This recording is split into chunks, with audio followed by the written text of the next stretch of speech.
প্রকৃত মুক্তিযোদ্ধা কতজন আছে এটা বাংলাদেশের মানুষ জানে না। এটা কোনো গ্যাজেট আকারে এখনো প্রকাশ করা হয়। 25শে মার্চের কালো রাত্রিতে অপারেশন সার্চলাইটের মাধ্যমে ঘুমন্ত বাংলাদেশিদের উপর পাখানাদার বাহিনী কোনো ধরনের আগাম কিছু ছাড়াই তারা ঝাঁপিয়ে পড়েছিল এবং গণহত্যা করেছিল। তো আজকে এই প্রেক্ষাপটে এসে আমরা শুধু এটুকুই বলবো, মুক্তিযুদ্ধ মন্ত্রণালয়ের কাছে সঠিক মুক্তিযোদ্ধাদের ইতিহাস আমাদের খুব জানা দরকার। আমরা এখনো পর্যন্ত বাংলাদেশে প্রকৃত মুক্তিযোদ্ধা কতজন আছে এটা বাংলাদেশের মানুষ জানে না। এটা কোনো গ্যাজেট আকারে এখনো প্রকাশ করা হয়নি। কাজে আমি মনে করি আজকের এই দিন আমরা এই কথাটি বারবার বলি, ইভেন গতবারও আমরা এটা বলেছি ইউনূস সরকারের কাছে, এটা গ্যাজেট আকারে এই মুক্তিযোদ্ধাদের কতজন মুক্তিযোদ্ধা প্রাণ হারিয়েছে, কতজন মুক্তিযোদ্ধা শহীদ হয়েছে, কতজন মুক্তিযুদ্ধে অংশগ্রহণ করেছে।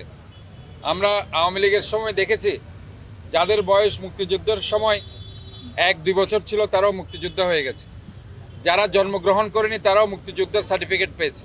কাজে এই ধরনের সার্টিফিকেটধারী মুক্তিযোদ্ধা আমাদের দরকার নেই।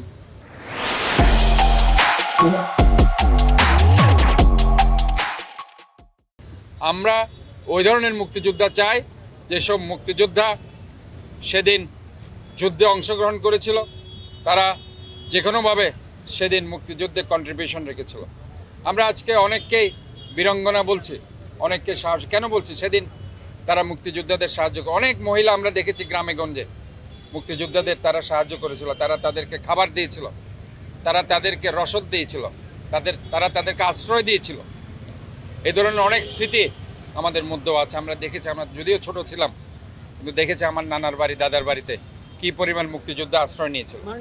কাজে এই যে স্মৃতিগুলোকে ধারণ করে প্রকৃত মুক্তিযোদ্ধাদের সামনে আনা উচিত বলে আমি মনে করি। তাহলে পরে জাতি দায়মুক্ত হবে, না হয় জাতি কিন্তু দায়মুক্ত হবে না। কারণ আমরা এখনো সঠিক মুক্তিযোদ্ধাদের কোনো পুনর্বাসন করছি না। তাদের পরিবাররা এখনো অসহায়, তারা কিন্তু কোনো ধরনের ভাতা পাচ্ছে না।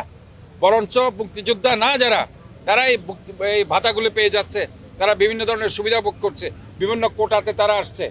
কিন্তু প্রকৃত মুক্তিযোদ্ধারা কখনো কিন্তু মুখ ফুটে বলতে পারে না যে আমি মুক্তিযোদ্ধা, কারণ তারা দেশের জন্য করেছে। তো ওই মুক্তিযোদ্ধাগুলোকে আমাদের সামনে এনে তাদেরকে পুনর্বাসন করা উচিত, তাদেরকে জাতির সামনে তাদেরকে চিহ্নিত করে তাদের সম্মান দেওয়া উচিত।